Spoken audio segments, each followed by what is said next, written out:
তোমরা সবাই কেমন আছো? আশা করি ভালোই আছো। আমিও খুবই ভালো আছি। বন্ধুরা, আজকে তোমাদের খুবই সাধারণ একটি রেসিপি শেয়ার করব, ছোট মাছ দিয়ে লাউ রেসিপি। তোমরা সবাই একটি লাইক ও একটি সুন্দর কমেন্ট করে পুরো রেসিপিটি একদম স্কিপ না করে দেখতে থাকো। এখানে একটি লাউ নিয়েছি, এবার লাউটি কেটে নেব। লাউয়ের খোসা ছাড়িয়ে জল দিয়ে পরিষ্কার করে ধুয়ে নিয়ে তারপর লাউ কেটে নিয়েছি। আমি আজকে লাউ প্রেসার কুকারে সেদ্ধ করে নেব, সেজন্য প্রেসার কুকারের মধ্যে একটুখানি জল নিয়েছি। এবার কেটে রাখা লাউ প্রেসার কুকারের মধ্যে দিয়ে দিচ্ছি। তাড়াতাড়ি রান্না হবে, সেজন্য প্রেসার কুকারে সেদ্ধ করে নেব। তোমরা কড়াইয়ের মধ্যেও রান্না করে নিতে পারো। আমি প্রেসার কুকারে একটি বা দুটো সিটি দিয়ে 80% মতো সেদ্ধ করে নেব। এখানে ছোট মাছ বেছে নিয়ে জল দিয়ে পরিষ্কার করে ধুয়ে নিয়েছি। ছোট মাছ কার কার ভালো লাগে অবশ্যই কমেন্টে জানাবে। এবার এই মাছের মধ্যে সামান্য একটু লবণ আর হলুদ গুঁড়ো দিয়ে খুব ভালো করে মেখে মিশিয়ে নেব। প্লিজ বন্ধুরা, তোমরা সবাই দেখতে থাকো। কড়াই গরম হয়ে গেছে, কড়াইতে দিয়ে দেব সরষের তেল। নেড়ে নিয়ে তেল খুব ভালো করে গরম করে নেব। তেল খুব ভালো করে গরম হয়ে গেছে। এবার হলুদ লবণ দিয়ে মেখে রাখা মাছ দিয়ে দিচ্ছি। আমি দুইবারে ছোট মাছগুলো ভেজে নেব। নেড়ে ছেড়ে হালকা লালচে করে মাছ ভেজে নেব। মাছ ভেজে নেওয়া হয়ে গেছে, এবার নামিয়ে নেব। এভাবে করে বাকি সবগুলো মাছ ভেজে নিয়েছি। আমার তো গরম গরম ছোট মাছ ভাজা খেতে দারুণ লাগে। তোমাদের কেমন লাগে? লাউ প্রেসার কুকারে 80% মতো সিদ্ধ করে খুব ভালো করে জল ঝরিয়ে নিয়েছি। এবার ওই মাছ ভাজা কড়াইয়ের মধ্যে দিয়ে দিলাম সরষের তেল।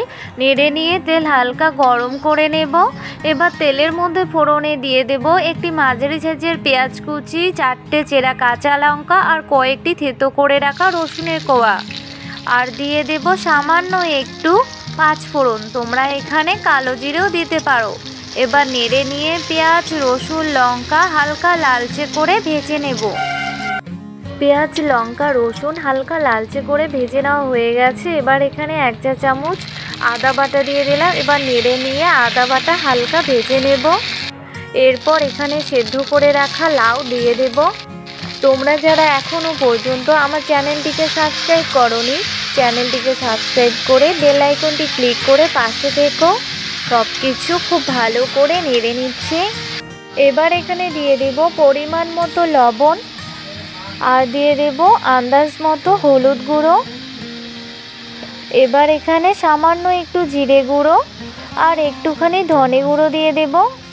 আর কিছু দেব না। এবার সব কিছু খুব ভালো করে নেড়ে নিয়ে হাই আছে 3 মিনিটের মতো জাল করে নেব। তোমরা যারা আমার রান্নার ভিডিওগুলো সবসময়ের জন্য ফলো ওয়াচ করো তাদেরকে জানাই ধন্যবাদ। 3 মিনিট জাল করে ফিরে এসেছি।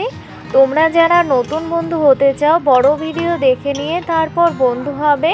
বন্ধু হয়ে কমিউনিটিতে একটি লেটার দিয়ে আসবে। এবার এখানে ভেজে রাখা ছোট মাছের মধ্যে কিছু মাছ লাউয়ের মধ্যে দিয়ে দিলাম। এবার সব কিছু খুব ভালো করে নেড়ে নিয়ে লো টু মিডিয়াম আঁচে 5 মিনিট মতো ঝাল করে নেব। ছোট মাছ দিয়ে লাউ খেতে দারুণ লাগে, তাই তোমাদেরকে শেয়ার করলাম। 5 মিনিট পর ফিরে আসলাম। বন্ধুরা, আমার মতো তোমাদের কার কার লাউ খেতে ভালো লাগে অবশ্যই কমেন্টে জানাবে। এবার এখানে ধনেপাতা কুচি দিয়ে দিলাম। সব কিছু খুব ভালো করে নেড়ে নিয়ে জাল অফ করে দেব। ছোট মাছ দিয়ে লাউ রান্না একদম কমপ্লিট। এবার নামিয়ে নেব। তোমরা সবাই তো লাউ রান্না করতে পারো, কিন্তু আমি কিভাবে রান্না করলাম তোমরা অবশ্যই বাড়িতে একবার এভাবে ট্রাই করো। আশা করি তোমাদের খুবই ভালো লাগবে। ছোট মাছ দিয়ে লাউ রেসিপিটি দেখে যদি তোমাদের ভালো লাগে তাহলে অবশ্যই ভিডিওটিতে লাইক, কমেন্ট এবং শেয়ার করবে এবং অবশ্যই চ্যানেলটিকে সাবস্ক্রাইব করে বেল আইকনটি ক্লিক করতে ভুলবে না। আজকে এ পর্যন্তই, দেখা হবে পরের ভিডিওতে। তোমরা সবাই ভালো থেকো। বাই বন্ধুরা।